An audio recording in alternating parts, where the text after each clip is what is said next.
L'Odyssée du Sega est un voyage sonore consacré à cette musique née au cœur des Mascareignes.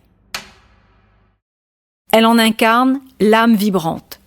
Sur plus d'un siècle, le Sega a traversé bien des tempêtes, de ses origines modestes à son bannissement par les élites, en passant par sa résilience face aux préjugés. Aujourd'hui, il se dresse comme un emblème culturel, sacré patrimoine immatériel de l'humanité par l'UNESCO. Mais que signifie ce statut ?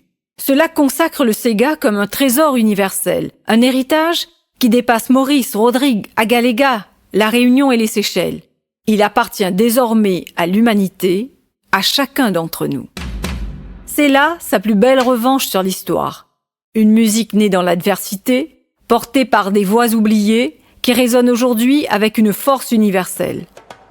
Ce podcast est une traversée entre enracinement et métamorphose pour célébrer cet art qui, de l'ombre, a atteint des sommets. L'île Maurice du XIXe siècle n'avait rien d'une carte postale. Si elle était perçue par les colons européens comme une terre à exploiter, où la richesse se mesurait, entre autres, en hectares de plantations de canne à sucre, pour les esclaves, c'était une malédiction. Cette île, au milieu de l'océan Indien, n'avait de promesse que les fers aux pieds et le travail forcé jusqu'à l'épuisement, jusqu'à la mort.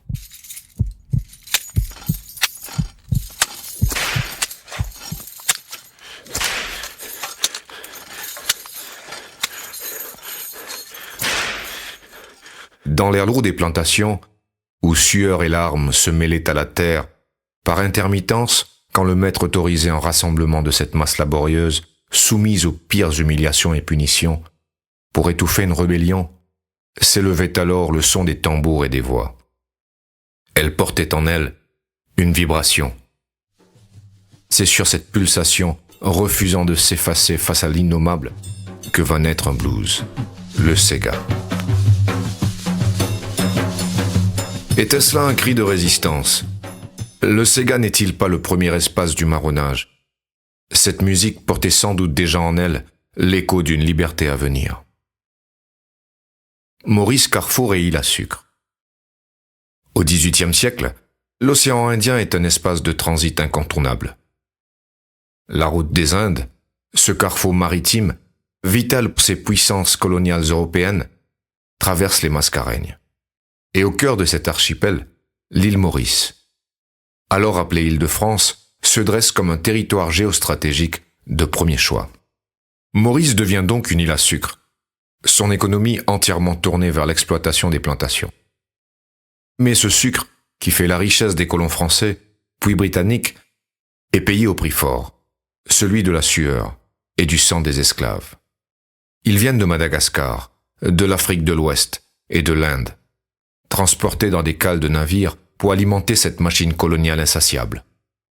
Ils travaillent du lever au coucher du soleil, sous les coups et les humiliations, sur des terres qui ne leur appartiennent pas. C'est dans ce contexte d'oppression et d'inhumanité qu'une musique naît.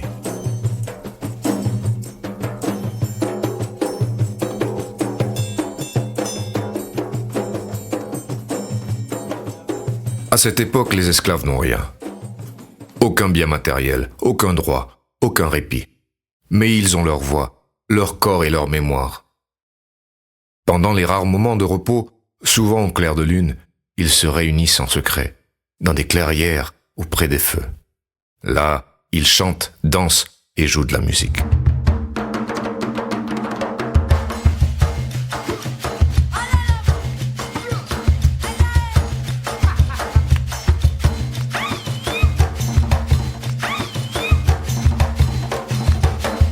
Ce sont ces rassemblements à la fois cérémoniels et exutoires qui donnent naissance au Sega. Le mot lui-même pourrait venir du portugais chega, qui signifie approche ou rassemble-toi. Des chercheurs comme Jean-Claude Carpanin-Marimutu ou Jacques Kourouma privilégient cette hypothèse, évoquant l'usage du mot chega par les colons portugais, particulièrement dans leurs interactions avec les esclaves. Cette hypothèse est renforcée par les contacts historiques entre l'Afrique de l'Ouest et les Mascareignes, facilités par la traite négrière portugaise. D'autres y voient une origine africaine, dérivée du wolof ségou, ou seg, signifiant danser ou se mouvoir au rythme de la musique. Les recherches en linguistique historique et anthropologique, comme celles conduites par les linguistes Alain Kim ou Jean-Louis Joubert, ont notamment contribué à la compréhension de l'influence du portugais et d'autres langues européennes sur les langues comme le créole, parlé en Guinée-Bissau et en Casamance. Les créoles de l'océan Indien et le créole de la Casamance sont tous deux des langues créoles, nées du contact entre les langues africaines et européennes, principalement le portugais, le français et dans certains cas l'anglais. Tchega ou Ségou, les deux hypothèses principales sont débattues et ne sont pas mutuellement exclusives. En 1803, le naturaliste français Jacques-Gérard Milbert, lors d'une expédition scientifique à l'Île-de-France, décrit ces moments d'évasion. Il s'intéresse particulièrement aux instruments de musique fabriqués par les esclaves. Des tambours faits à partir de barriques recouvertes de peaux d'animaux, des maravanes tressées avec des graines enfermées dans des boîtes en osier et des triangles métalliques improvisés à partir d'outils agricoles. Milbert écrit dans Voyage dans les îles de l'océan Indien, paru en 1812 et édité par l'imprimerie de Dufresne à Paris. Les esclaves, réduits à l'impossibilité de communiquer par la parole, trouvent dans la danse et dans le son des tambours un moyen d'expression. Ces instruments, qui semblaient ne servir qu'à divertir, avaient un but bien plus profond. Ils étaient la mémoire du corps et du rythme, des échos d'un monde ancien, désormais perdu, mais jamais effacé. Ces instruments modestes et rudimentaires deviennent les outils d'une expression profondément humaine. Milbert décrit les pratiques qu'il voit sur les plantations en ces mots. Les malheureux esclaves, soumis à des travaux forcés sous un soleil de plomb, n'avaient pour adoucissement de leur sort que le peu de liberté qu'on leur accordait durant les fêtes. Et encore cette liberté était-elle réduite à des danses et des chants qui, loin de les réjouir, n'étaient que l'expression de leur douleur intérieure et de leur résignation à une vie sans espoir. Cette musique est méprisée par les élites coloniales. Le Sega gardera longtemps ce sceau de la honte, bien après l'abolition de l'esclavage, des décennies plus tard. La bonne société continuera à la considérer comme une distraction pour les va-nu-pieds, une distraction vulgaire des travailleurs pauvres et descendants d'esclaves. Pourtant, ces jugements n'entament pas sa persistance. Le temps passe, mais le Sega tenace survit. Il est transmis oralement, dans les arrière-cours, sous les porches des boutiques, autour d'un feu de camp à la plage. Puis vient l'année 1925. Dans le petit village de quartier militaire, au centre de l'île, un jeune homme frêle, mais à la voix puissante fait son apparition. Alphonse Ravaton, alias Tifrère. Tifrère est un fils d'ouvrier agricole. Il grandit dans une pauvreté rude, mais sa voix rocailleuse et son génie musical en font un pilier du Sega traditionnel. Avec des instruments simples, tambour, triangle, maravane et une poésie brute, il compose Tamassa. Ce titre raconte la fête, la résistance et la vie de tous les jours des Mauriciens modestes. Quelques années plus tard, la maison de production d'Amou décide de l'enregistrer sur un 45 tours.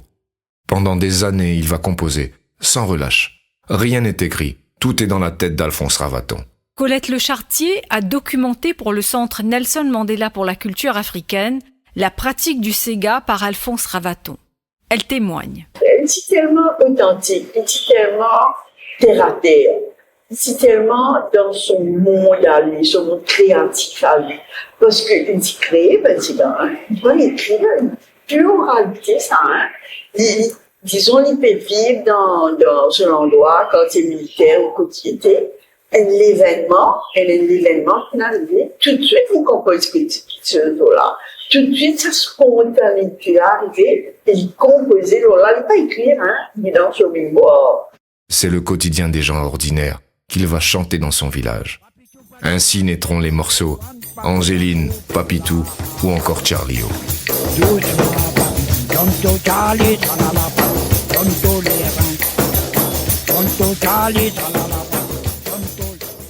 Ce premier épisode s'arrête ici, mais l'histoire du Sega ne fait que commencer. Cette musique née dans la douleur est devenue la colonne vertébrale de la culture mauricienne. Elle a essaimé dans l'océan Indien.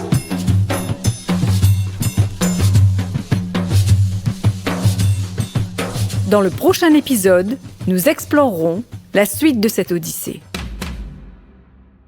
L'Odyssée du Sega, un récit de Géraldine Hennequin.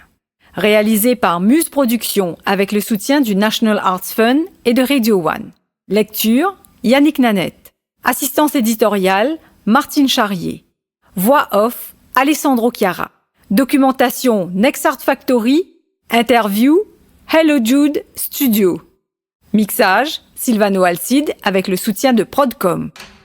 Prochain épisode, Petit frère, le musicien d'un peuple.